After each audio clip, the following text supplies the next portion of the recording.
20 দিন পূৰ্বে মাতৃৰ মৃত্যু এতিয়া গলগৈ অচি পুত্ৰ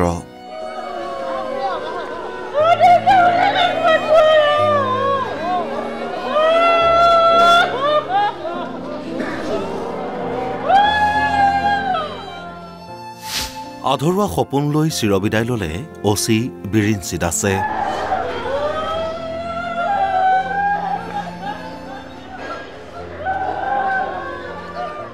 মাতৃৰ মৃত্যুৰ বাবে ছুটিত আছিল বিৰিঞ্চি দাস বৃহস্পতিবাৰে কৰ্মস্থলী ঘগ্ৰাপাৰ থানাত পুনৰ যোগদানৰ কথা আছিল সেয়ে মাতৃৰ কৰ্ম সমাপন কৰি নগাঁৱৰ পৰা গুৱাহাটীৰ লালমাটিৰ গেম ভিলেজত থকা বাসগৃহলৈ আহিছিল বিৰিঞ্চি দাস কিন্তু নিয়তিৰ পৰিহাস পুনৰ কৰ্মস্থলীত যোগদান কৰিবলৈ নাপালে অচি বিৰিঞ্চিয়ে শিৱৰাত্ৰিৰ দিনা পুৱতি নিশাত এতিয়া 3:30 মান বাজিছিল নিজৰ স্কুটিখন লৈ পাণ দোকানলৈ বুলি ওলাই আহিছিল গেম ভিলেজৰ পৰা আৰু সেই সময়তে অচি বিৰিঞ্চিৰ স্কুটিত তীব্ৰ খুন্দা ডিজায়াৰ বাহনৰ ডিজায়াৰৰ খুন্দাত চূৰ্ণ বিচূৰ্ণ হৈ পৰে স্কুটিখন ভয়ংকৰ দুৰ্ঘটনাত থিতাতে মৃত্যু হয় অচি বিৰিঞ্চি দাসৰ তাৰ পিছতে সৃষ্টি হয় হাহাকাৰময় পৰিস্থিতিৰ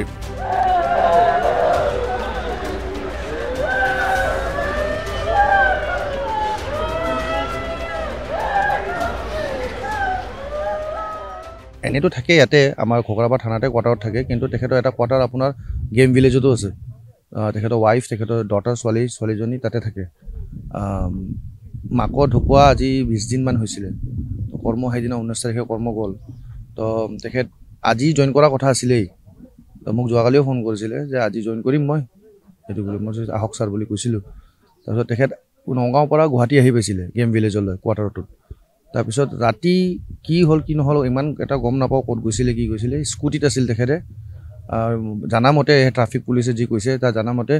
কাটিং এটা আছিলে ডিভাইডাৰ কাটিং সেই ডিভাইডাৰ কাটিঙত লালমাটিৰ পৰা ওলাই থাকোঁতে কাটিং মাৰোঁতে ছুইফ্ট ডিজায়াৰ এটাই মানে খুন্দাইছে মানে নিশাই GMCHৰ মৰ্গলৈ অনা হয় বিৰিঞ্চি দাসৰ নশ্বৰ দেহ মৰণোত্তৰ পৰীক্ষাৰ পিছত পুনৰ গেমছ ভিলেজলৈ নিয়া হয় বিৰিঞ্চি দাসৰ অকাল মৃত্যুত অকলশৰীয়া হৈ পৰে পত্নী কন্যা সন্তান বৃহস্পতিবাৰে গেমছ ভিলেজৰ বাসগৃহৰ পৰা নগাঁৱৰ ঘৰলৈ নিয়া হয় অচি বিৰিঞ্চি দাসৰ নশ্বৰ দেহ এই দুখবৰ লাভ কৰাৰ পিছতে কৰ্মস্থলী ঘগ্ৰাপাৰা থানাতো সৃষ্টি হয় শোকাকুল পৰিৱেশৰ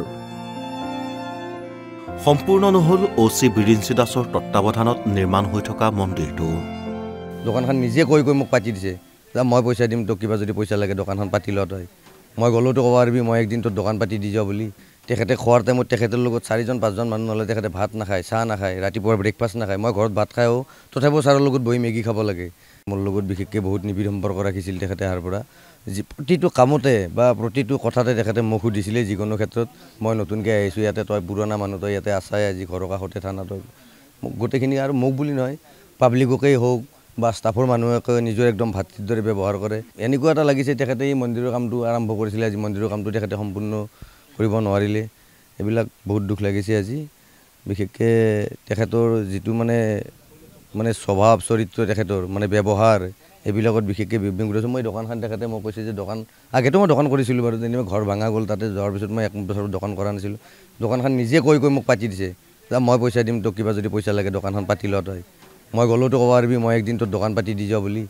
গতিকে আজি মানুহজনে নেকাৰ কথা ক'ম আৰু তেনেকুৱা লাগিছে আজি সঁচাকৈ মৃত্যু কাৰ ক'ত কেতিয়া আহে কোনো ঠিকনা নাথাকে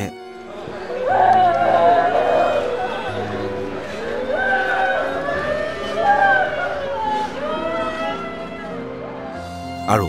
তেনেদৰেই বুকুত অযুত আধৰুৱা সপোন লৈ গলগৈ অচি বিৰিঞ্চি দাস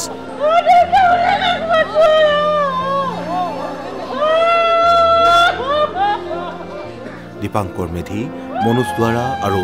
চন্দন শৰ্মাৰ ৰিপৰ্ট অসম লাইভ 24